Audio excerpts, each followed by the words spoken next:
Está começando mais um podcast Alon Conexão Técnica. Hoje nós estamos com duas convidadas altamente técnicas. Hoje nós vamos falar sobre selante, pintura, preparação de substrato, boas práticas de obra no geral. Lógico que nesse meio tempo aí a gente vai acabar entrando em outros assuntos, porque o assunto rende, né? Estou aqui com a Camila e com a Yasmin. Hoje eu vou pedir para elas se apresentarem, então fiquem à vontade. Boa tarde, bom dia ou boa noite.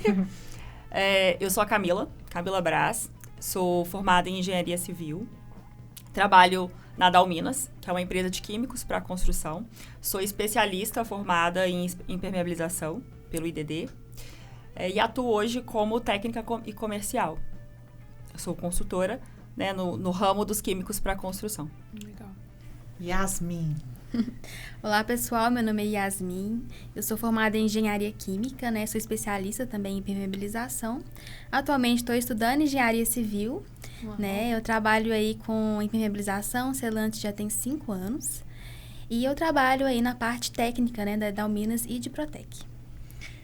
Olá, meu nome é Priscila Elton, sou engenheira civil e vamos continuar o nosso podcast hoje com duas convidadas que tem mais conteúdo que a gente precisava, porque muita gente tem dúvida.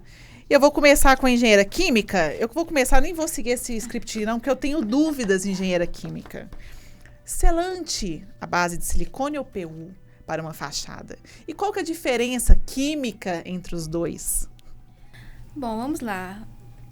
O selante de silicone e o selante de poliuretano, né, eles se diferenciam pela composição química, né? O selante de poliuretano, ele é basicamente formado por carbono, igual a nossa. A gente é formado ali por carbono. Então, toda vez que a gente se expõe ao sol, a gente envelhece. É a mesma coisa que acontece com o selante de poliuretano. Então, quando você coloca esse selante numa fachada, né, com o tempo ali de 1 a 2 anos, ele vai começar a craquelar, ele começa a descolar do substrato, né, ele começa a envelhecer. Então, aquelas ligações ali do carbono, elas se rompem, né? Diferentemente do silicone. O silicone, ele é formado ali por silício, né?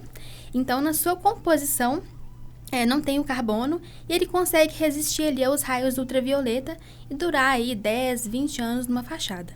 Então, quando nós falamos de durabilidade e eficiência de uma fachada, trabalhar com selante PU não é uma opção muito interessante do ponto de vista financeiro e de durabilidade, seria isso? Isso, né? Quando a gente trabalha com poliuretano, o ideal é que seja nas áreas internas, onde a gente não vai ter incidência da luz solar, né? E aí, se a gente trabalhar ali com selante de silicone numa fachada, a gente vai ter uma menor incidência de manutenções naquele local.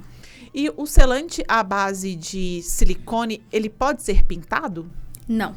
O silicone, ele não aceita, né, a pintura sobre ele. Então, quando você vai fazer uma junta, o ideal é você fazer todo o revestimento e, por último, ali aplicar o selante. Então, eu faço a aplicação da tinta, na região da junta eu faço a proteção com fita crepe, igual é o padrão, faço o tarucel e depois eu venho com o selante por cima, dando só o arremate final. Isso. Seria isso? Isso mesmo. Tá. Vou juntar agora um pouco do selante com um pouco de pintura, né? Perguntei agora sobre a questão, posso pintar em cima do selante? Que muita gente faz isso, né? Passa o selador na fachada, faz a selagem das juntas e depois pinta tudo por cima. Por isso que a gente vê a tinta craquelando em cima do revestimento. Mas eu vou perguntar uma pergunta que eu já tive várias vezes. Camila, tinta emborrachada funciona na fachada? Tinta emborrachada substitui o selante? E eu posso passar tinta emborrachada dentro da junta de dilatação para impermeabilizar? Vamos lá. 3 perguntas. Vamos começar de trás para frente. Tinta não é impermeabilização. Então, você não consegue usar uma tinta para impermeabilizar uma junta. Já é a primeira resposta. Eu preciso usar um produto impermeabilizante se eu for usar um impermeabilizante na junta. Como a norma fala, a gente tem que fazer o corte da junta, quando é uma fachada de pintura, de textura, e eu preciso usar uma membrana acrílica dentro dessa junta. Depois eu venho com uma pintura. Sobre tinta emborrachada. O mercado está bem conhecido aí como tinta emborrachada, tem muitas milagrosas que prometem muitas coisas, só que quando você fala da tinta emborrachada, que é o que o mercado tem, elas são fechadas de difusão de vapor. E quando ela é fechada, você acaba propiciando bolhas. O que é isso de fechado para difusão de vapor? Ela impede que a sua fachada respire. Entendi. Então, o que a gente precisa de uma tinta? A gente precisa... A ideia de uma tinta emborrachada é porque ela tem que ser elastomérica. Então, eu acho que não é o termo correto, tinta emborrachada. É uma tinta elastomérica e que, sendo 100% acrílica, a gente consegue dela melhor permeabilidade ao vapor. Então, seu substrato vai respirar, você vai conseguir elasticidade para que, se aconteça alguma fissura, alguma pequena movimentação da fachada, ela acompanhe. E você consegue, com isso, ter desempenho. Agora, a tinta emborrachada, se você tiver qualquer resquício de umidade, qualquer troca de vapor mesmo, porque às vezes a gente acha que, se um cano estourar dentro da fachada, ok, vai dar uma bolha. Mas não é só isso, né? A fachada, ela tem uma troca com o ambiente e se você fecha, você cria bolha, você pode prejudicar o desempenho dessa fachada. Aí vem o destacamento. Por isso que a gente vê muito problema na região do banheiro, né? Sim, porque é onde o vapor tende a sair. Porque, às vezes, uma impermeabilização mal feita ali dentro, nem todo mundo impermeabiliza o banheiro, o box como completo. Geralmente, essas paredes são as paredes externas. Então, o vapor vai sair. Se você coloca uma tinta emborrachada, você prende. E as pessoas acham que a tinta emborrachada é que o salva, né? Eu vou emborrachar, a água não vai entrar. Mas não, qualquer tinta ou textura, ela tem que ser estanque, mas ela tem que permitir que respire. Você indica o que para fachada, então? Uma tinta ou um produto, se possível, 100% acrílico. Hoje no Brasil, na Dalminas, né, nós temos todos os tipos de químico para construção, não só silicone. Então, hoje a gente tem produtos para recuperação e produtos especializados para a fachada. Então, a gente trabalha com uma marca que ela tem vários sistemas. Nesses sistemas, o diferencial dela, inclusive, para o Brasil, é porque a gente consegue resinas puras. Então, a gente consegue ter características estéticas com desempenhos diferentes. Que isso vai depender de custo e o que você precisa ali para o cliente final. Então, a gente indica produtos que sejam 100% a resina acrílica. Entendi. Então, tem uma diferença das tintas. Quando a gente... Vou dar o exemplo lá do meu apartamento, tá? Eu tô dando exemplo sendo do meu apartamento para não falar do prédio dos outros, entendeu? Eu tô com uma fissura na fachada e simplesmente passar a tinta emborrachada em cima da fissura vai dar resultado? Ou eu preciso tratar essa fissura antes com selante, com algum veda trinca? Inclusive, até uma pergunta para você depois. Qual que é a diferença dos vedas trincas para os selantes, né? Porque tem os dois no mercado. Vai ser o suficiente? E quando eu vou aplicar a tinta emborrachada, eu preciso me atentar à espessura da fissura? Ela cobre todos os tipos de deformação ou não? Boa pergunta, né? Quando você tem uma fissura, você precisa justamente avaliar o tamanho dela, a espessura dela. Porque a gente tem as classificações de microfissuras, fissuras, trincas, rachaduras e por assim vai. A tinta elastomérica, e aí vai, acredito que de cada fabricante.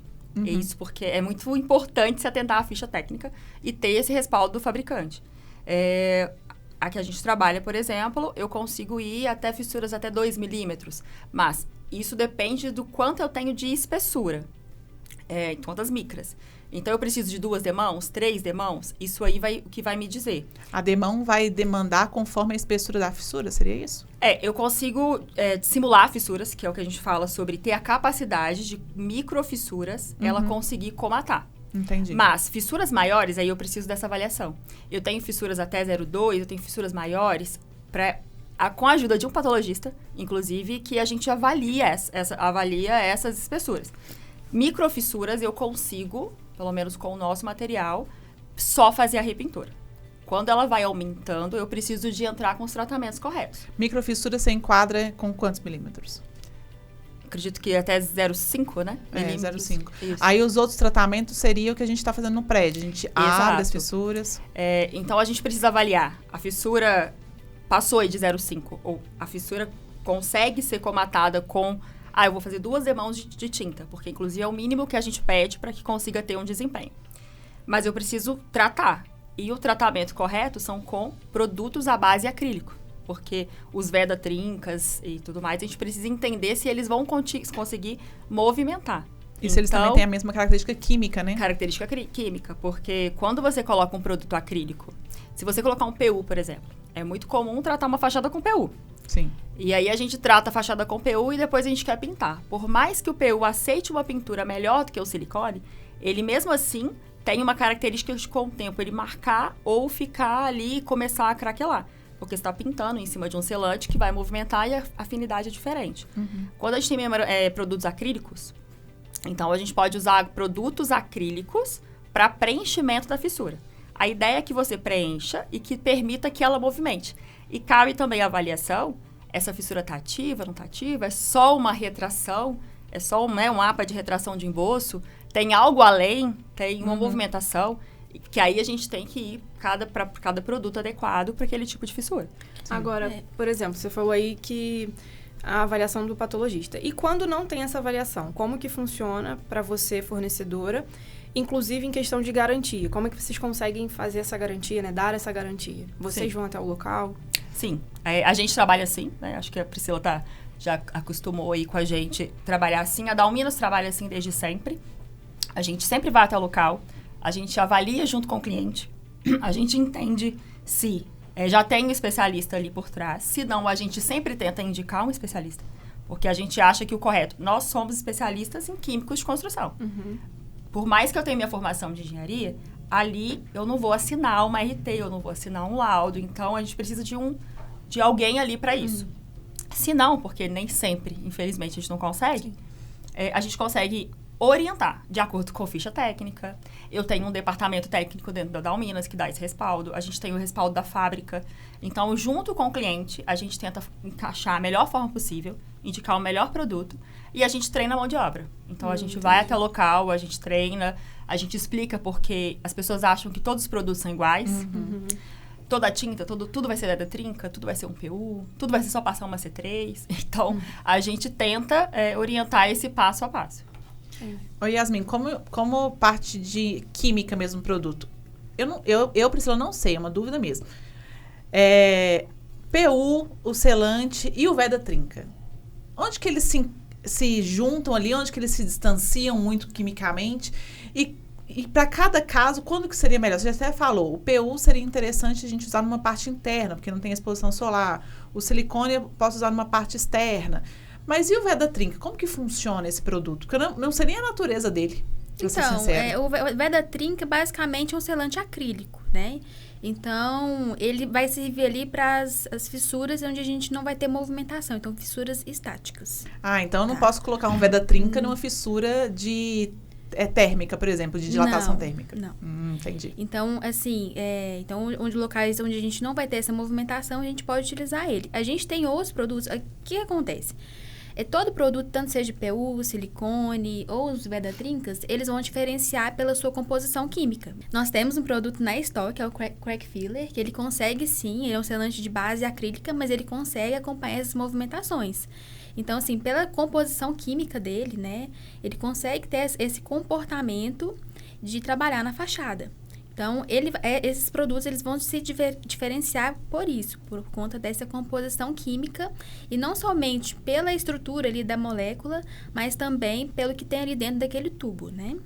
É igual muito pessoal fala, né, que igual...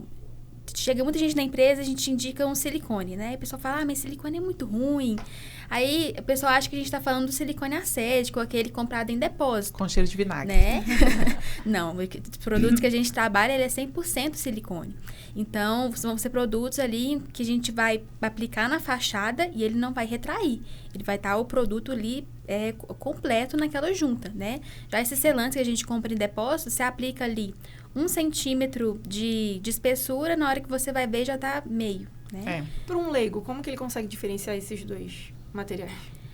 Então... Ficha técnica, basicamente. Mas muita gente não gosta de ler ficha técnica. Então, vai depender de algumas coisas. Por exemplo, ficha técnica, né? Então, normalmente, os produtos onde a gente não tem uma cura neutra, que são os acéticos, eles vão ter essa retração porque eles têm solvente na composição, né? Então, escolher um produto que tenha composição que seja neutro, um silicone neutro, e olhar também o fabricante, né? Se é um fabricante reconhecido, que segue as normas, né? Uma coisa que o Luiz fala bastante, que ele tem uma aula dele, que ele até gravou pra Velten, pra minha plataforma de curso, e faz lá também no IDD, né? que os selantes precisam curar, né? Sim. E às vezes as pessoas não sabem que os selantes precisam curar. E quando o Luiz estava dando a aula, eu estava sentado no cantinho assim, eu falei, uai, Luiz, não estava sabendo disso aí não, como que funciona? Como que funciona a cura dos selantes? Porque ele me explicou, ver se eu aprendi certo com o Luiz, que a cura do selante não é uma cura que você tem que fazer úmida, igual a gente aprende na argamassa, né, nos materiais cimentícios. Ele vai curar com base na umidade relativa do ar. Então, ele utiliza a umidade relativa do ar para ir curando, e a cura dele normalmente é de dentro para fora. E a gente... Não, contrário. É de fora para dentro, de fora para dentro. E aí, muita gente faz a execução achando que o material está curado, ou então não respeita os tempos de cura. Como que funciona isso? Você que é a pupila lá do Luiz, me explica essa parte. Então, o selante, ele vai demorar aí em torno de 7 dias, mas vai depender muito do tamanho da junta, para poder curar completamente. Igual você falou, ele cura com a umidade do ar, né? Então, as reações ali de polimerização da molécula vão acontecendo com esse contato ali com a umidade do ar. E aí, ele vai curar em torno de 3 milímetros por dia. Então, é de fora para dentro. Então, se você tem uma junta aí que é de 6 milímetros, em teoria, ele iria curar em 2 dias. Mas isso vai depender muito da umidade. Então, se for um tempo muito seco, principalmente ali nos meses de junho, julho, que a gente não tem muita chuva, vai demorar mais. Então, você pode fazer um teste. A gente faz um teste muito simples, que é o teste de puxamento, né? Que a gente corta, a gente tem uma junta, então a gente vai cortar 2 na horizontal e 1 na vertical, e vai puxar o selante, né? E aí, se você for fazer esse teste, por exemplo, com um dia de cura, você corta ele ali, você vai ver que na parte de fora ele tá curado e dentro ainda ele tá mole. É como se fosse um angu. Isso. Vai dando a casquinha. Crocante Vai dando a por fora casquinha, e isso. molhado por dentro. É isso. Isso. Se você fazer esse teste, você vai ver que realmente a cura acontece dessa forma. Agora, a cura não é igual em todos os estados, porque se depende Não. da... No Rio de Janeiro vai curar mais rápido do que em Belo Horizonte, dependendo da época do ano. Sim. E se ele usa a umidade relativa do ar, olha a pergunta da pessoa, tá? Não sei se vai ser uma pergunta muito idiota, mas vamos lá. Se ele usa a umidade relativa do ar, e eu tô na região do Rio de Janeiro, por exemplo, e a umidade relativa do ar do Rio vem junto com sal, impacta. Impacta, mas assim, o selante de silicone, ele tem essa resistência à salinidade, né? Então, que um dos testes que são feitos em laboratório é com essa resistência ao sal, né? Eles colocam lá Câmeras. Não é câmeras, é como se fosse... O teste, ele é debaixo d'água, sabe? E aí, eles fazem esses testes, então, o silicone, ele tem essa resistência. A reação vai acontecer, o sal, né, infelizmente, vai ficar ali na superfície, mas ele vai curar. O sal impregna na superfície, mas ele não entra no material. Não. E não compromete, né? Compromete. Entendi. Uma coisa que vocês falaram que é interessante, mas eu vou pegar 2 ganchos. Durante esse ano de 2025, a Camila nos acompanhou em uma obra de retrofit, que tem os seus desafios. A obra de retrofit não é uma obra simples e não é um diagnóstico fechado. Porque a gente acha que o fato de ter um engenheiro, o diagnóstico vai ser aquele e não vai ter mudança nenhuma. Não. À medida que a gente vai quebrando ali, entendendo o substrato, a gente pode ter uma outra composição. Foi o que aconteceu muito com a Camila.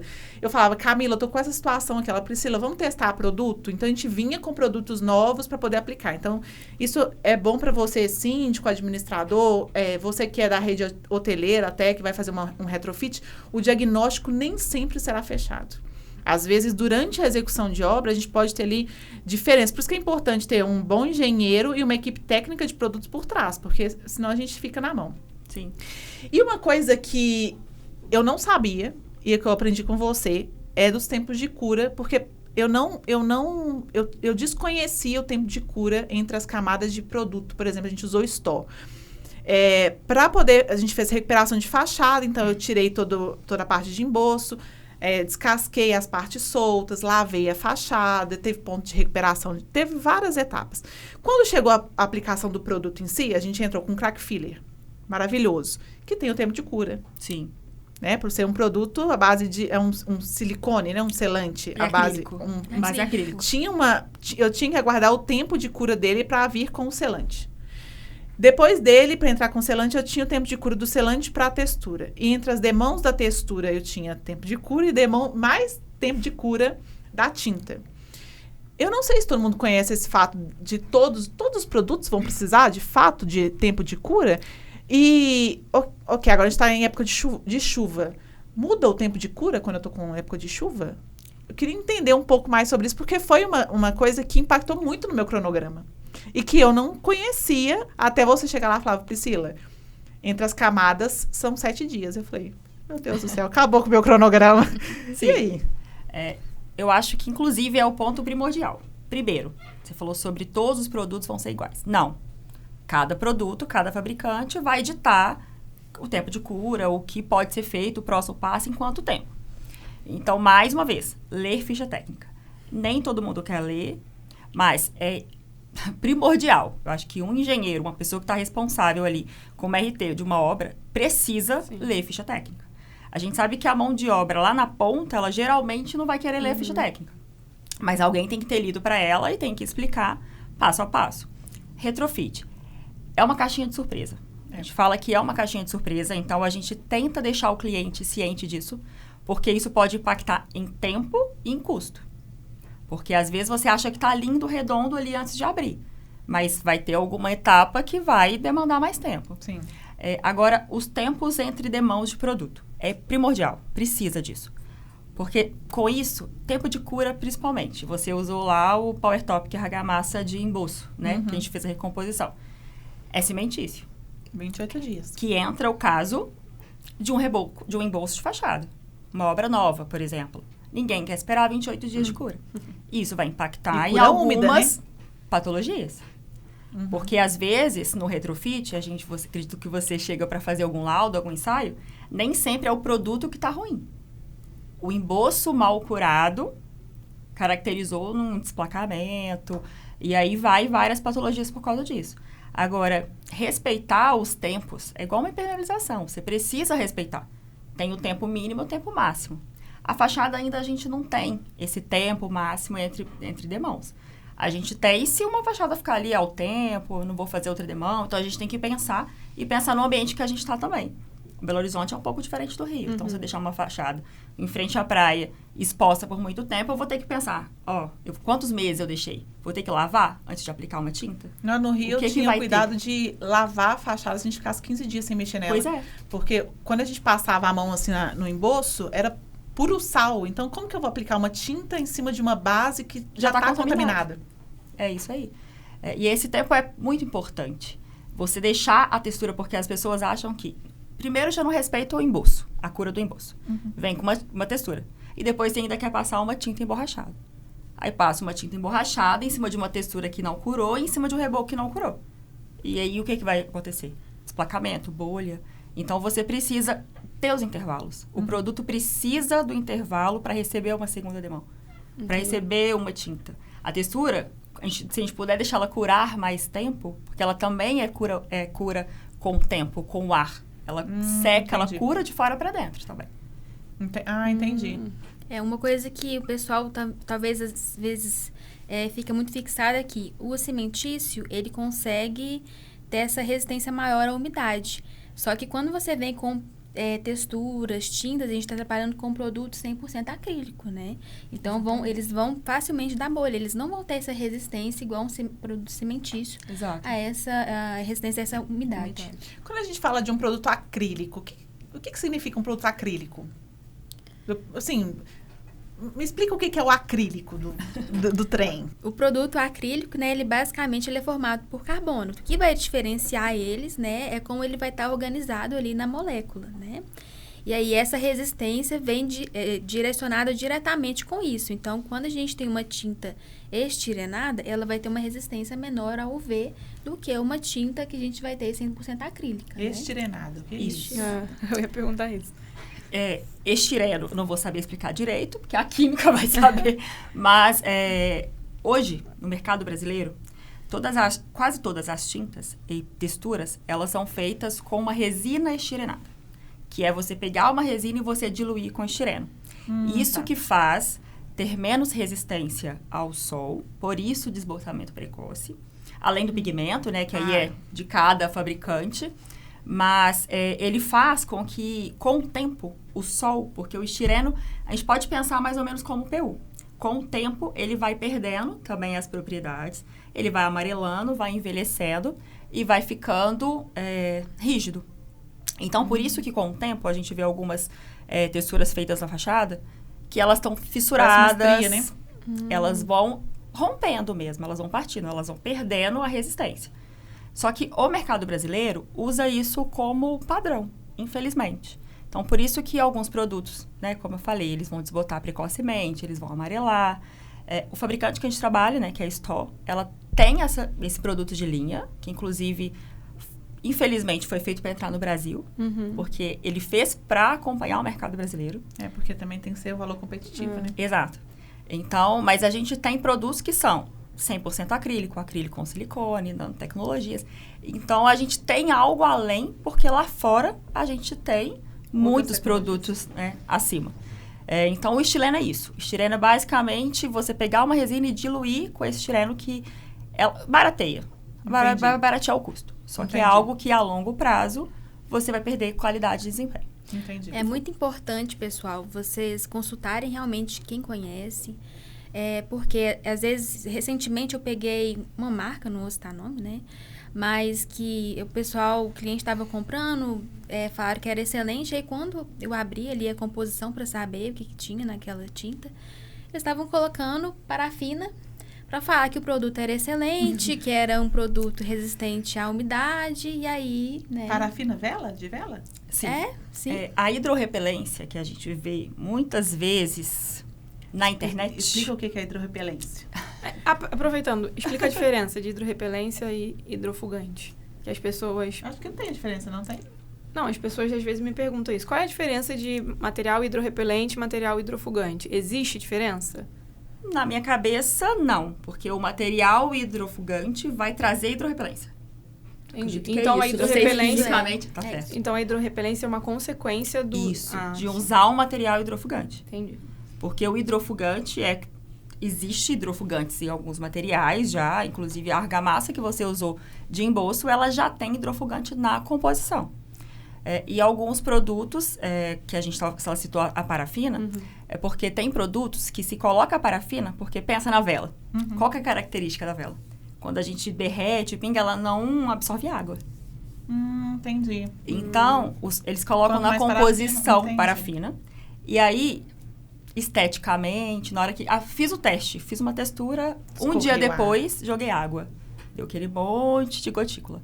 Meu material é 100% hidrofugante, repele a água e tudo mais. Só que essa característica é passageira. Porque a parafina, com 6 meses, ela já começa a perder. Então, você compra um produto... Eu já fiz vários testes com produto 100% acrílico da Store, que o cliente falou, mas o seu material parece estar absorvendo água e o do concorrente não. Aí, a gente entra com laudos, ensaios. A gente tem ensaios ao longo do tempo, porque com o tempo, o produto 100% acrílico, ao primeiro momento, ele parece estar absorvendo água. Só que essa hidrorrepelência dele, essa hidrofugância, ela vai acontecendo com o tempo. Então, quanto mais escura, ela vai se desenvolvendo. Então, ela entra como se entrasse água. Ela molha, parece estar molhada, mas ela não transfere. Ela não absorve. Então, essa seria a diferença. Então, a gente tem que tomar cuidado até com isso. Porque, às vezes, o que a gente vê... Não é o que, de fato, a gente está medindo no local, né? Isso é uma coisa interessante, porque o que a gente percebe? Como a gente trabalha com consultoria de fachada, a gente apresenta os produtos. Então, eu ligo para vocês, eu estou com esse caso, o que você acha desse produto? Aí, apresento para o meu cliente todo o mapa que eu fiz, todo bonitinho, coloco lá meus 791 na fachada, coloco o produto da Store, aí meu cliente fala assim... mas vem uma pessoa aqui que vai aplicar a tinta X e vai ficar um terço do valor. Aí, o que a gente está começando a fazer agora que eu acho que funciona muito bem? Olha, essa tinta que você está usando, você vai precisar de manutenção daqui a 3 anos. Então, vamos fazer o custo a médio e longo prazo? Já fiz isso com 2 clientes. Tem cliente que fala assim, não, eu quero fazer o custo menor agora e depois eu faço a manutenção. Tem cliente que fala, não, foi o caso que você está acompanhando. Vamos pagar mais caro, eu quero fazer manutenção. Então, eu acho que para quem é síndico, quem é administrador, entender que quando você está contratando engenheiro e ele vai te dar a especificação, qualquer engenheiro, pergunte para ele, a sua especificação vai me dar quanto de vida útil? Qual que vai ser o tempo de manutenção? Porque, às vezes, você está com a solução mais barata que não vai funcionar. Daqui 3 anos, você vai lembrar do engenheiro. Você vai falar assim, bendito esse engenheiro me deu uma solução que não funciona, né? Aproveitando esse gancho da Priscila, eu queria saber, assim, vocês como fornecedores, como pessoas que estão dia a dia trabalhando com isso, vocês percebem que, vou falar do Brasil, tá? Que o Brasil ainda subestima essa questão dos materiais com certificados, materiais que têm uma boa garantia, que têm produtos de qualidade. Vocês percebem isso no dia a dia de vocês? O pessoal subestima, sim, a certificação. O Brasil como um todo. A gente brinca que os fabricantes que, inclusive, a gente trabalha, são importados mesmo. São alemãos, são americanos. E a gente fala que lá fora, isso é muito importante. Lá fora, para eles, produto é bem importante. É um pré-requisito, né? É um pré-requisito. Como eu citei, que para entrar no Brasil, precisou de fazer um degrade, ao invés de subir. A gente teve que descer um nível para conseguir se adequar. Uhum. E isso fala muito sobre o Brasil, infelizmente. As pessoas não se planejam, não se programam. A Priscila falou sobre manutenção. Hoje, quase condomínio nenhum faz manutenção preventiva, não faz uma lavagem de fachada. Então, quem dirá um material certificado. Uhum. Então, as pessoas não pensam muito nisso. Elas vão no que está na internet, no que mostra, no que o Instagram está mostrando, no que o fulano comprou ali, infelizmente, no varejo, e vão. Você falou uma coisa que eu tenho dúvida também.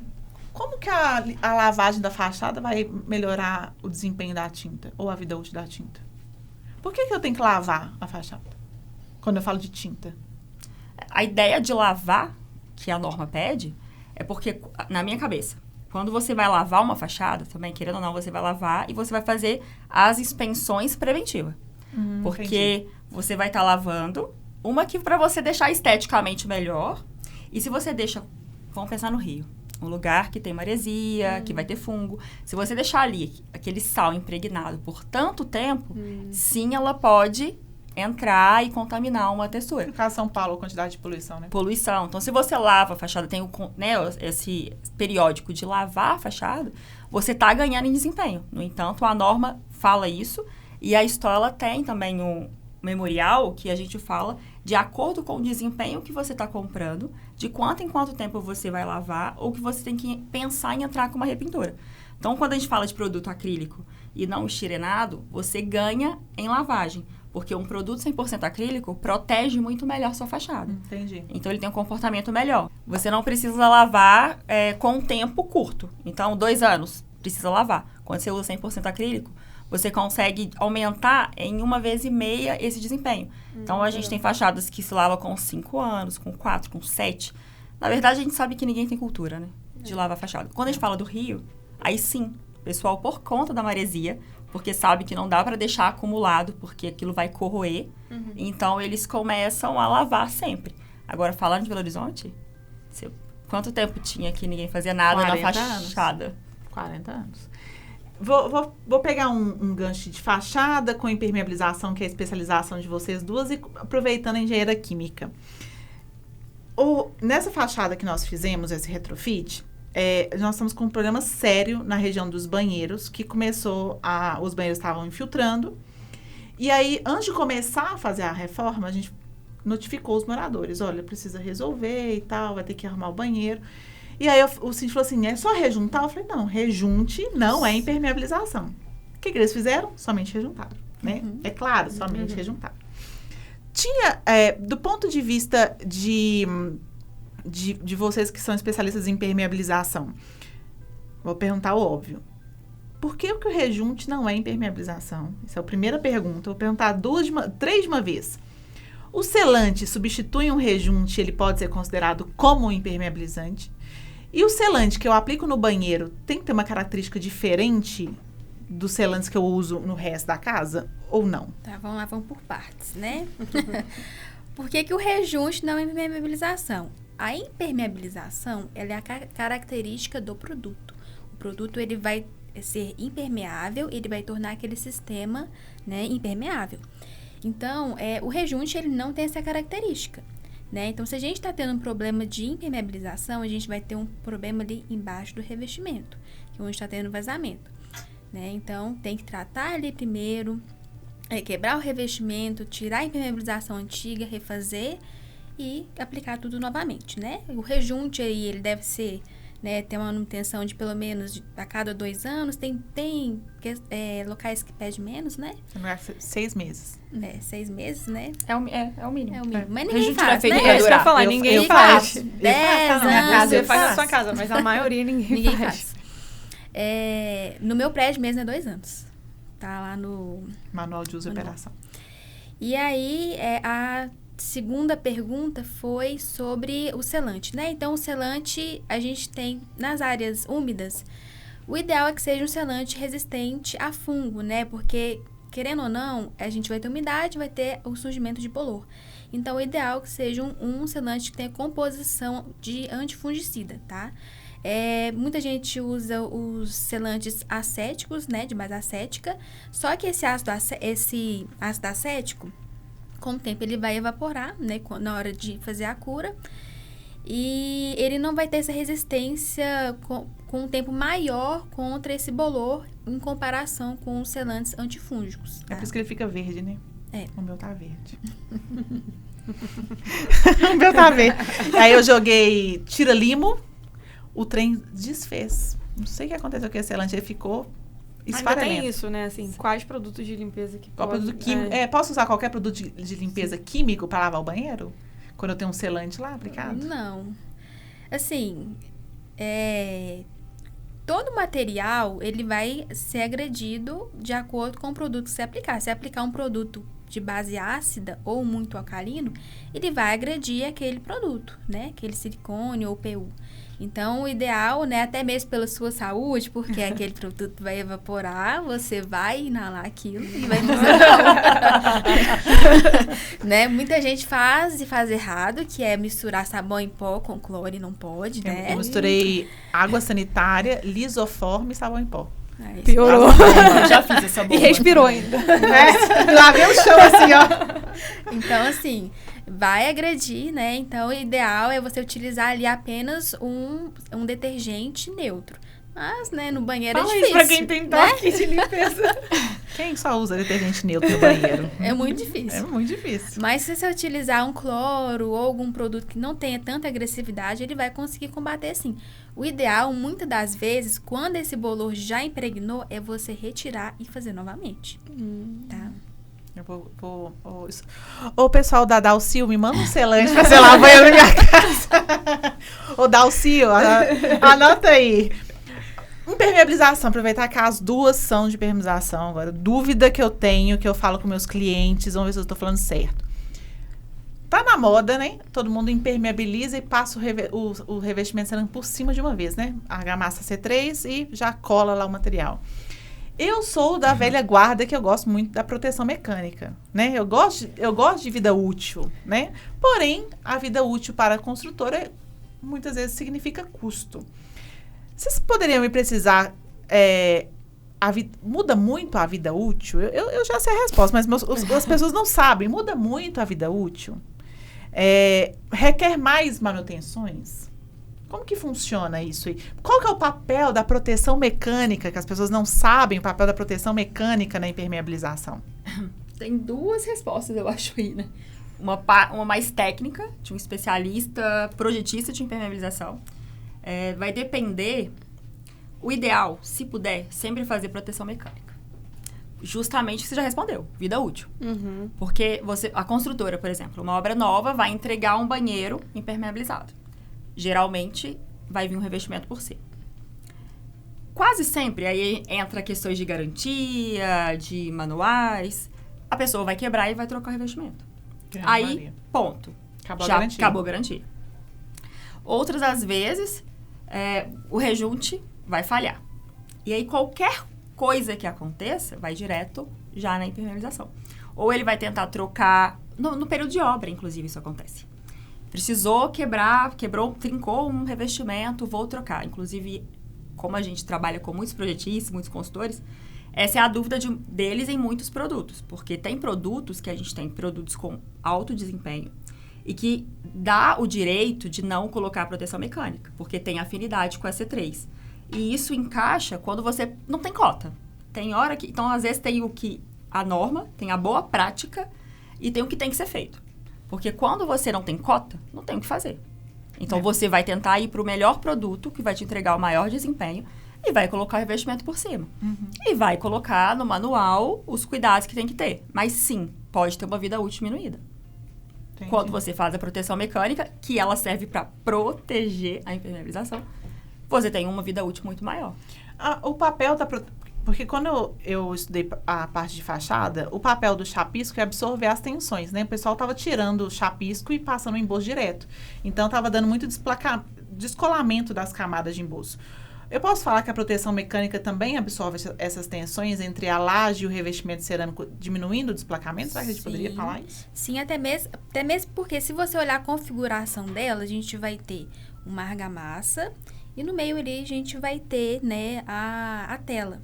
Então, ela vai ter essa função de resistir a essas movimentações ali, né, de trânsito de pessoas, né, às vezes de veículos. Então, sim, ela tem essa função. Entendi. Tá? Interessante. Quando você fala em projeto, igual eu trabalho um bom tempo com projeto, né? Então, o que vai alterar no cálculo? Quando a gente calcula a vida útil de um sistema, a gente pega todos esses dados. Então, por exemplo, sempre vamos recomendar proteção mecânica. Se o cliente não quiser utilizar, né, isso vai reduzir na vida útil, mas só que a gente está envolvendo uma responsabilidade técnica, né? Então, isso vai interferir nessa responsabilidade técnica. Então, muitas das vezes, a gente pede o quê? É obrigatório, sim, a proteção mecânica por conta dessas movimentações e por conta também da quebra do revestimento. Então, se você aderir diretamente na impermeabilização, a pessoa vai ter que reaplicar a impermeabilização novamente, porque não tem como. Por exemplo, você quebrou o revestimento aqui agora. Você não sabe se vai prejudicar ou não a impermeabilização. Entendeu? E aí, isso diminui na vida útil da impermeabilização. Você falou uma coisa muito importante, Yasmin, que eu acho que vale até a pena a gente rever os nossos manuais de uso. Lá na Alon, a gente faz os manuais de uso para as construtoras, né? E aí, uma coisa que eu não tô lembrada, a Bruna, que é a pessoa responsável, toda vez que o cliente optar por trocar o revestimento cerâmico, teve a perda da garantia. Isso é incontestável. Perdeu a garantia de impermeabilização. Porém, é obrigatório que seja reaplicado o sistema de impermeabilização. Principalmente nas áreas molhadas.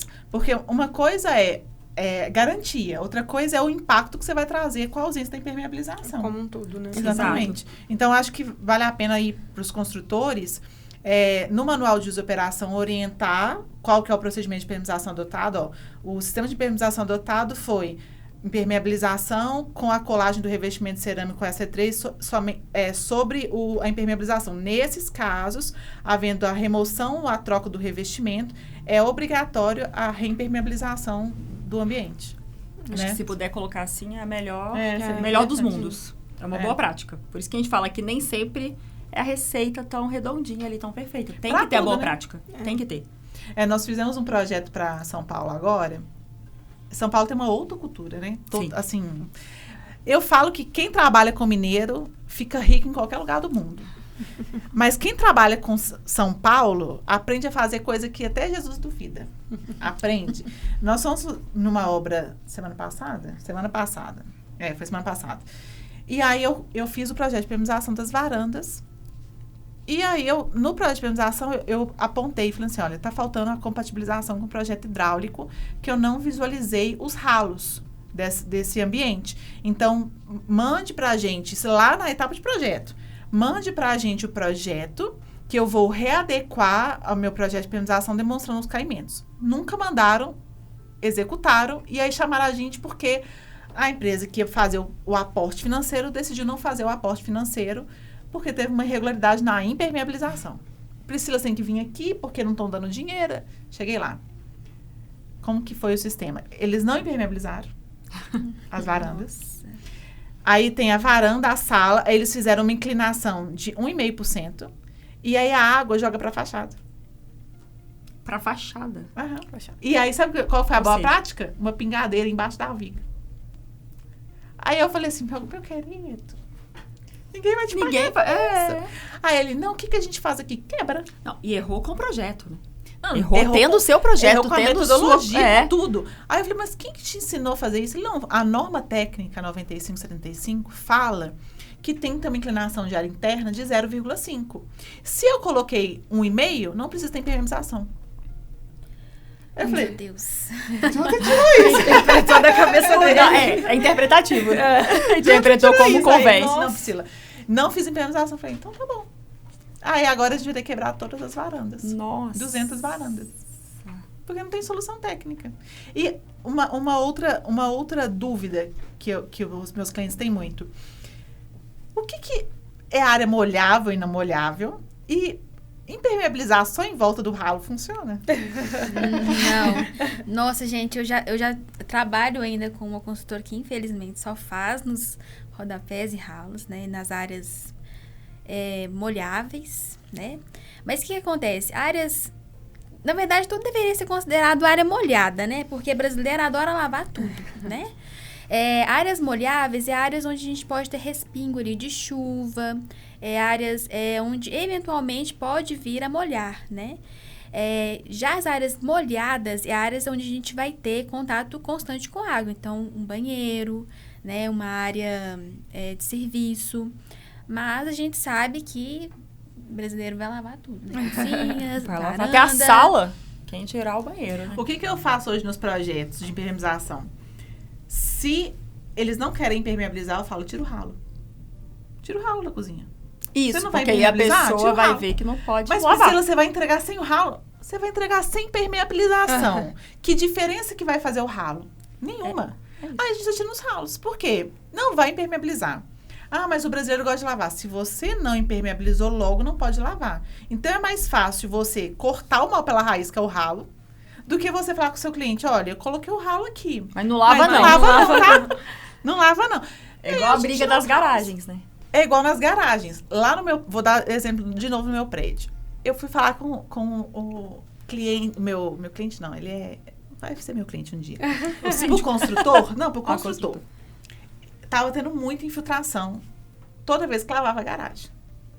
Aí ele falou assim, não pode lavar a garagem. Eu falei, mas gente, como que não lava a garagem? O prédio tem de área comum. 2 andares de garagem, nem mais nada. Não tem mais nada. Por que não vai lavar a garagem? Aí ele falou assim, não pode lavar, não pode lavar, não pode lavar. Agora lá na casa do síndico, tá vendendo uma placa que tá falando assim, não pode lavar a garagem.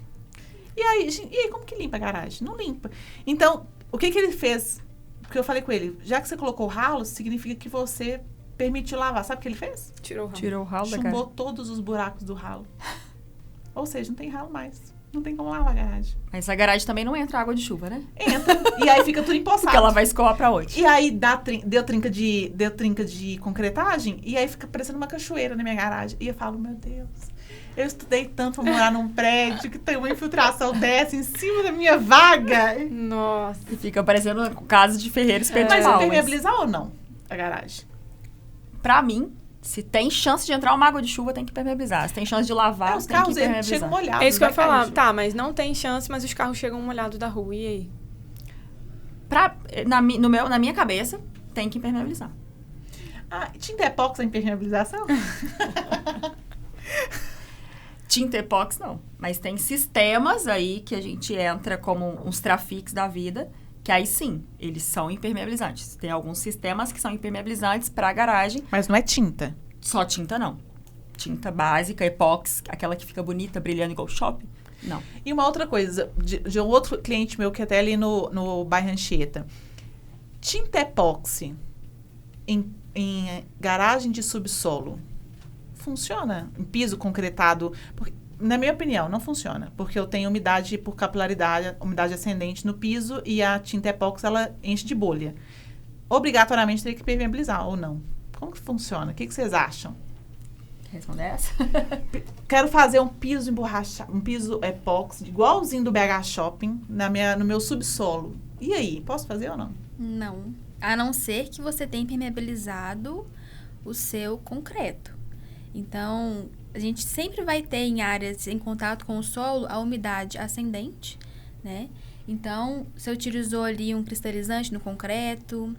Eu não gosto muito de utilizar argamassa polimérica, né? Para poder barrar, porque ali vai ter uma movimentação de veículos, né? Então, o ideal é trabalhar com um sistema que vai exportar mais, que é no caso os cristalizantes. Mas o cristalizante é o negócio da trinca, né? Se trincou o concreto, o cristalizante não funciona naquele trecho. Depende do tamanho da trinca. Ah, é? Sim. Não sabia disso, não. Precisa, de novo, olhar a ficha técnica, que cada fabricante fala até quanto ele suporta de abertura de trinca. Mas, sim, a abertura, os cristalizantes, eles permitem que abram trincas até, geralmente, 0,3, 0,4, 0,5. Seriam superficiais, né? Fabricantes. Não passantes. Passantes. Porque o que o cristalizante faz? Em contato com o solo, ele vai fazer com que os ativos que estão ali do cristalizante cicatrizem novamente essa fissura. Isso, em contato com a umidade. Em contato com a umidade. Que aí a gente entende que no solo a gente vai ter essa umidade. No fosso de elevador, O cristalizante, ele usa uma parte do composto químico do cimento para hidratar, não é isso? É que acontece? O cristalizante, ele nada mais que um catalisador. Ele vai acelerar a reação química dos hidróxidos de cálcio com a água. Né? Essa reação, ela acontece ao longo dos anos. Se você for analisar um concreto novo hoje com um concreto daqui 20 anos, você vai perceber que ele vai reter uma menor quantidade de água, né?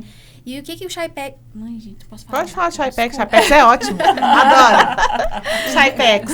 O Shypex ou o Penetron, eles fazem, né? Então, eles vão reagir com esse hidróxido de cálcio juntamente com a água e vão fechar esses poros do concreto. Diminuindo a permeabilidade. Isso. Entendi. É porque tem uma diferença de permeabilidade e porosidade, né? O que afeta diretamente na permeabilidade é a quantidade dos poros interligados e não separadinhos, não é isso? Pelo menos eu aprendi assim. É porque permeabilidade é quando os poros são interconectados. E porosidade, eles são poros separados, então não impacta na estanqueidade. Química te olhando. Faz sentido. Gente, o Enio Pazini, você que me ensinou isso. Oi, Enio. Confesso que eu nunca escutei dessa forma. Assim. Porque o que impacta na estanqueidade do concreto são os passante, poros interconectados. Né? Então, se eu tenho vários poros conectados, ele é permeável. Se eu tenho poros separados, não vai passar água. Como que a água vai entrar num poro e vai para o outro? Não tem como. Faz sentido. Faz sentido o que ela está falando. Mas, assim, falando sobre a fissura, é porque a gente precisa da água. Muito então, legal.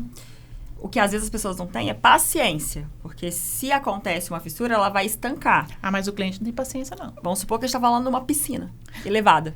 Aí não tem como ter paciência, não. Então, não tem como ter paciência. Então, você vai ter que entender qual produto usar em cada situação. Por isso que a gente fala que não existe receita única e nem um produto que vai funcionar para tudo. Existe usar cristalizante depois do concreto seco?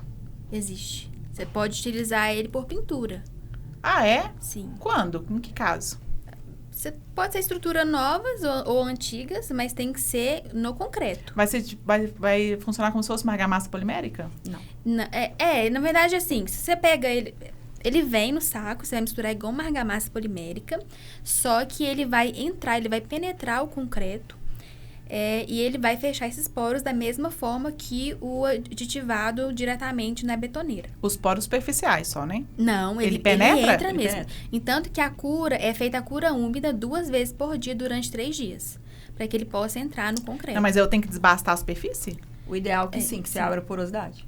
Porque quando a gente coloca a forma, a superfície fica lisa e não entra nada. Tem que tirar desmoldante, tem que desbastar ali para conseguir absorver. Gente, eu quero um podcast só de permeabilização. Eu tenho uma pergunta que não tem nada a ver com essa parte, não. Eu vejo muito nas coberturas as pessoas colocando aquela manta luminizada, corta um pedacinho e bota na interface do rufo e da alvenaria. Qual é a opinião de vocês sobre isso? Isso veda? Isso funciona? Da onde que tiraram isso? Bom, a manta luminizada, ela é para quem gosta de uma boa gambiarra, né? Brasileiro adora uma gambiarra, infelizmente. Super sincero. Ela vai durar ali em torno de, sei lá, 1 ano, no Dura máximo. muito, inclusive, então. Então, ela é uma solução paliativa. Paliativo. É algo ali que você, por exemplo... tô com telhado, tá chovendo, tá numa época de chuva, não dá para impermeabilizar, não dá para passar outro produto. vou aplicar para poder, na hora que Segurar não tiver chovendo, eu fazer a impermeabilização ou, senão, a selagem ali daquela região. Entendi. Ela vai estar com uma barreira física Temporária. temporária. Até porque aquela membrana, sei lá, não, acho que não é membrana, é aquela película de alumínio que eles passam, não dura nada, né? Ela se perde Ela com o esfarela rapidinho. Com 1 ano já tá esfarelando. Aí a manta fica exposta, perdeu a função da manta asfáltica. Aí vai endurecer, enrijecer e rachar. Uma outra pergunta sobre impermeabilização. Reservatório inferior, tem que impermeabilizar por dentro e por fora? E por quê? Você Essa fala... pergunta é complexa. Enterrado. enterrado. Ele vai estar enterrado. Então, muitas das vezes a gente recomenda a utilização da cristalização. Então, você vai aplicar o cristalizante no concreto, então não vai ter a necessidade de fazer por fora, né? Então, ele vai conseguir barrar essa umidade, né? Porque vem da negativa. E você faz por dentro para poder segurar a umidade na De dentro positiva, né? A água, pra gente não ter a perda dessa água dentro do reservatório. Então, ou você aplica um cristalizante ou uma argamassa polimérica. Muitas das vezes, é muito difícil você trabalhar com a impermeabilização do lado de fora, por exemplo, imagino que seja com uma manta asfáltica. Porque como que você vai impermeabilizar por baixo? Isso é uma Né? coisa que eu falo muito. Então, assim, não tem como. Igual tem muita gente... Gente, eu tô indo muito pra área de impermeabilização, mas tem muita gente que gosta de aplicar aquele primer asfáltico nos baldrames. Isso As não emoções. funciona. Não, eu tive que mudar um projeto inteiro, porque eles aplicaram... Não vou falar a marca, mas aplicaram esse produto. E aí falaram assim, não, você especificou um outro, a gente aplicou esse. Eu falei, não vou trocar meu projeto, não. Ah, por que eu vou trocar meu projeto se você colocou uma coisa que eu não oriento a fazer? Funciona. Há uma outra coisa também que o pessoal não pensa, é que manta asfáltica é um produto orgânico. Se você coloca ele, por exemplo, eu vou fazer um muro de arrimo, e aí perto desse muro de arrimo a gente vai ter um jardim. A planta vai comer a manta asfáltica, porque é orgânico. Então, ela vai perfurar a manta asfáltica. Eu tive um projeto recente, que tem em Belo Horizonte, onde eles tinham impermeabilizado, tinha acho que 3 anos, a raiz das plantas já tinham comido tudo. Mas não adianta aplicar o anti-raiz? Não. Por que não? Temporário Sim, adianta, ele é né? Mas eles temporário. perdem Ele dura muito 6 rápido. meses. Exato. É pouquíssimo. Pode ser a manta, a gente aplicou manta anti-raiz, e aí depois eu fiz a proteção mecânica, apliquei o anti-raiz na proteção mecânica. Não adiantou nada. Adiantou nada. Com 3 anos acabou. Menos 3 anos. Não tem o que fazer, assim. Ou concreta, faz alguma coisa aqui pra tentar barrar fisicamente. Então o ideal seria sempre o cristalizante. É. Quando a gente fala de enterrado, Enterrado, sim, é o sim. que a gente indica. Reservatório, piscina, é o que a Até gente mesmo indica. pela vida útil, né? Ele vai ter uma O vida problema é útil que o maior. custo dele é muito mais alto. Quando você for Não, fazer a Já fez compensação. essa conta? Não é. Não é? Não é. Porque que acontece? Quando você tem ele aditivado na betoneira, você não tem o custo da mão de obra. Então, fica, às vezes, elas por elas, ou fica, às vezes, muito mais barato. Mas você tem que garantir que a concretagem seja uma concretagem decente, né? Porque se tiver junta de Sim. concretagem, já era. É, porque Sim. na junta, inclusive, existem perfis. Porque as pessoas pensam, estou aditivando, né, o cristalizante. Só que vai fazer várias paradas de concretagem. O ponto friável vai ficar ali. O ponto frágil vai ser a junta. Então, você tem que sempre pensar como fazer. Então, existe perfis que você usa na concretagem. Quando você tem a parada, se você não usar o perfil, aí não tem jeito. Sim, é um perfil hidroexpansivo que parece uma Uma borracha mesmo, borracha, né? Parece um pedaço de manta asfáltica. Isso, que você É. coloca.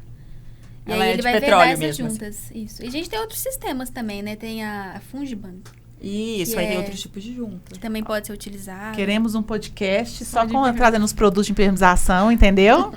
Pode trazer marcas, tá? Por favor. Gente, a gente vai ir pro final desse podcast, senão esse negócio vai ficar muito comprido, entendeu? Mas assim, pupilas do Luiz, eu não esperava nada diferente. Luiz, as suas pupilas estão te ultrapassando, tá? Você tá ferrado. Muito Você não conhece o Luiz pessoalmente, Não. né? O Luiz é um fofo. E cadê o podcast dele?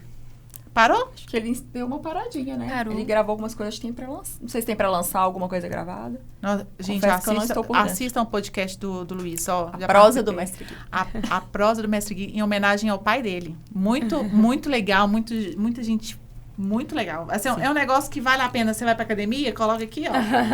E pronto. Houve um negócio bom, em vez de ficar vendo no YouTube. Né? É isso. Gente, eu queria agradecer vocês. Assim, eu queria um podcast muito de impermeabilização. Com produtos. Com produtos. Mostrar a diferença dos produtos, porque as pessoas não conhecem. E vou dar só, antes de terminar mesmo, a Camila acompanhou com a gente esse ano de 2025 uma obra que tem os seus desafios, como toda obra. Tem desafio de mão de obra, tem desafio de treinamento. Às vezes a Camila, ela acabava de treinar, ela virava as costas e falava, ô Camila, você não falou isso? Ah, Priscila, falei, tal, eu já orientei. Enfim, é difícil, a gente tá lidando ainda com mão de obra que tá num rodízio que a gente nunca tinha visto igual. Acho que a pior época da construção civil em relação à mão de obra é o que a gente tá vivendo agora. Eu vou dar exemplo do crack filler. Eu utilizei, a gente tinha feito a conta, a Camila fez a conta para mim de consumo, de tudo bonitinho. Eu comprei crack filler de novo, porque o pessoal não sabe aplicar. O pessoal aplica como se fosse, sei lá, eles aplicam um negócio... né? Um monte de produto. Não é quantidade de produto que define a durabilidade, sim, nem a eficiência, e sim a quantidade ideal, que é uma coisa que as pessoas precisam entender. Então, para quem é síndio, quem é administrador, quem mexe com projeto, quem for contratar aí parte de produto em Belo Horizonte, gente, eu gosto demais do Luiz, eles não pagaram nada para falar isso, não. Entre em contato lá na Dalminas, vocês vão gostar demais, porque a consultoria deles técnica, eu não tenho nada a reclamar, nada. A única coisa que eu tenho a reclamar é que tinha que ter uma fábrica em Minas Gerais. Todas as fábricas estão em São Paulo, entendeu? E haja frete. Vamos fazer bastante obra para trazer a demanda, vamos né? trazer, pelo amor de Deus, pelo amor de Deus. E é isso, queria agradecer vocês, assim, eu queria muito podcast de vocês de impermeabilização, trazendo aquelas moldurinhas que o Luiz traz de selante também, mostrar a diferença dos produtos. Porque o que eu tenho percebido, não sei se é o que vocês estão percebendo também, primeiro, as pessoas não sabem fazer. As pessoas consomem mais produto de prateleira do que produtos técnicos. Por isso que a Leroy Merlin vende tanto. Sim. Nada contra, viu, Leroy? Mas vende muito porque as pessoas não sabem usar. Começou a chover, vai ali na Leroy Merlin, na área de impermeabilização, que inclusive está perto dos caixas. Propositalmente. Exatamente. Não sei se já foram agora na Leroy Merlin, era antes Natal. Aí, na semana passada, só tem produto de impermeabilização perto dos caixas, porque tá todo mundo com problema de infiltração. Então, as pessoas entenderem um pouco dessa parte técnica e contratar. Sim, gente, é de graça, tá? Você pode entrar em contato com eles, a Camila. Quantas vezes que eu já te chamei, Camila? Isso era uma das minhas perguntas também. Como que é o seu treinamento? Assim, a empresa precisa te pagar, contratou, comprou seu produto lá, precisa te pagar para você dar esse treinamento? Compra o produto com a Camila. É isso aí. Compra o produto comigo. Compra o produto com a Camila. Assim, porque a ideia nem é só depois que compra o produto, né? A gente faz essa parceria antes com os consultores para entender o que usar em cada lugar. Exatamente. Porque a ideia não é só vender produto, é vender o produto correto, que vai performar da maneira correta. O que eu gostei muito da parte de vocês, assim, que eu acho que é a maior vantagem de vocês de mercado hoje, é que eu chegava com a demanda, falava, Camila, eu tô com esse cenário, esse problema desse jeito, o que você indica? Aí ela me passava a indicação, eu falei, Camila, eu não tenho esse aporte financeiro todo. O que a gente consegue trabalhar no meio termo? Ah, Priscila, tem essa e essa solução. Tá, mas o que a gente tem de produto que eu vou diminuir para manutenção? Não, então vamos para aí. Então, a gente foi afunilando até chegar na solução ideal, entendeu? Legal. Foi um negócio que eu gostei muito de trabalhar com vocês. E eu acho, eu só não tenho hoje mais obras com mais produtos da Store, assim, eu amo Store, porque é difícil vender a ideia de diminuir a manutenção. Porque é uma venda, né? Sim. É difícil, é muito difícil eu vender para os condomínios. Eu vendi lá no Rio de Janeiro para hotel, mas o pessoal não usou a técnica. Então, jogou fora aquela quantidade de produto nobre no lixo. Então, acho que é mais difícil a gente vender a ideia. E trazendo conhecimento técnico, conteúdo técnico, acho que as pessoas vão começar a abrir mais a mente. E conta com a gente, porque a gente está disponível para isso. Para fazer uma reunião com o cliente final, para melhorar o custo que precisar, porque às vezes a gente tem o produto com altíssimo desempenho, mas a gente tem o meio termo, que é melhor do que ele ir para um varejo. Sim, exatamente. E ele já vai estar ganhando com isso, né? Quando a gente fala varejo, gente, é aquelas tintas lá de prateleira mesmo. Vai lá na Leroy Merlin, ou qualquer loja dessas grandes de construção, chegou lá e viu um produto X e comprou, nem sempre o produto vai ser para aquela sua condição. O fato de estar escrito assim, segura umidade, não significa que segura umidade. Exato. Porque pode ser um caso que não tem nada a ver com o seu, né? Sim. Isso que a pessoa precisa entender. Para cada caso, igual quando você está gripado, não é qualquer remédio. Você tem que entender qual que é o vírus, o que aconteceu, o que está acontecendo com você, para aí sim dar a condição, né? O Luiz brinca muito, inclusive, né? Porque como todo mundo, quem conhece a Dalminas já sabe do nosso trabalho, mas algumas pessoas já entram em contato com a gente e já falam, quero impermeabilizante. Mas a gente faz tanta pergunta que às vezes a pessoa fica incomodada. Mas a gente faz a pergunta justamente para direcionar o produto correto. Porque é o que você está falando sobre estar doente. Né? Um remédio para dor de cabeça, ele não vai sarar um câncer, por exemplo. Né? Ele não vai curar um câncer. Então, é mais ou menos isso. É entender de onde aplicar, o motivo, e entender de custo também. Porque, às vezes, você vai chegar e vai querer entregar para um cliente um custo que não vai encaixar. Você está perdendo o tempo do cliente também. Sim. Uma coisa que acho que muita gente não sabe, mas a gente também faz os quantitativos que a pessoa vai precisar de material. A gente vai na sua obra ou no seu escritório, faz o treinamento do pessoal, né? Sim. Então, a gente tem todo esse acompanhamento com o cliente. Em 2026, você tem que estar lá na Alon, tá? Amém. Agora, já pari, eu posso fazer todos os treinamentos possíveis. Porque o de 2025 não saiu. Viu? Difícil encaixar. Então, o que vocês dão de mensagem final? E assim, eu queria muito que as pessoas conhecessem, porque quando eu falo de Dalminas, eu falo só de Luiz, né? Conhecesse a equipe do Luiz, que é uma equipe que eu gosto demais. E como que eles podem achar vocês? Como que vocês podem assessorar ele dentro das obras? Não é só retrofit e reforma não, viu, gente? Eles acompanham construtora, consultor, projetista, porque às vezes a gente está com dúvida e vale a pena tirar uma dúvida técnica, né? Sim. Fala um pouquinho pro pessoal e pra gente conseguir encerrar o podcast de hoje. Me encontra na Dalminas. Vou deixar o telefone aqui, mas a Priscila tem, então ela pode compartilhar com quem quiser. A gente está disponível sempre, o tempo todo. A Dalminas tem uma equipe incrível mesmo. A gente tem uma retaguarda técnica que a Yasmin participa.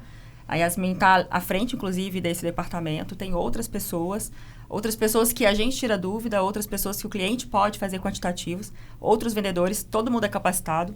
Geralmente, lá é todo mundo engenheiro. E não é só por ser engenheiro. As fábricas também, como a gente só trabalha com departamento, com produtos direto para obra, construção civil, são produtos técnicos. Então, a gente também tem essa bagagem da fábrica. Então, a fábrica também, geralmente, ela abre as portas para a gente conseguir tirar as dúvidas do cliente. Então, eu acho que nesse sentido, a gente fica disponível. E eu acho que um recadinho aí para os síndicos, para quem vai contratar, é contratar especialista.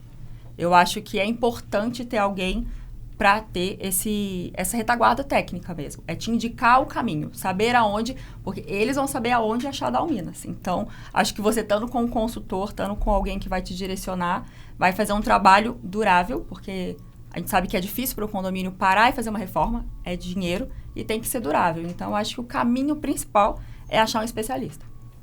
Com certeza. Ou senão pode ser o contrário também, né? Vocês podem entrar aí no Instagram, jogar aí Dalminas. Vocês vão conseguir encontrar a gente e a gente consegue te levar também para os consultores, né? Legal. Que é uma via de mão dupla. Hoje a gente tem muitos consultores parceiros e que a gente faz questão de indicar, porque a gente entende produto e vocês entendem da patologia. Verdade, como aplicar ali o produto, então... Como aplicar o produto, a gente tira dúvida com a Camila também, tá, gente? Até ela, Camila, como que eu faço isso aqui? A Camila orienta. A gente queria agradecer vocês, assim, agradecer imensamente o tempo de vocês. Sei que tempo é dinheiro, né? Agradecer a disponibilidade de vocês virem aqui. Eu quero, com certeza, fazer um de impermeabilização. Acho que vale muito a pena. As pessoas confundem muito os sistemas de impermeabilização. E eu tô muito chocada com as obras, que cada vez mais a qualidade de impermeabilização está só descendo. Em vez de melhorar, a impermeabilização estão só descendo. E fachada é um universo à parte, é um universo que eu me apaixonei pela fachada. É um universo muito particular e eu acho que a gente tem muito para aprender ainda sobre fachada. Verdade. A gente tem pouca literatura, a gente tem pouco conceito técnico. E uma coisa que a gente tem novo clima tá diferente, tá tudo diferente, tá tudo mudando. Escassez da mão de obra, Exatamente. Que é o que você falou.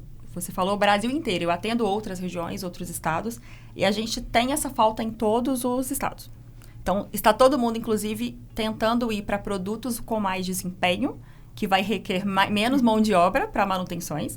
produtos que vão industrializar uma mão de obra. Então, acho que esse é o futuro.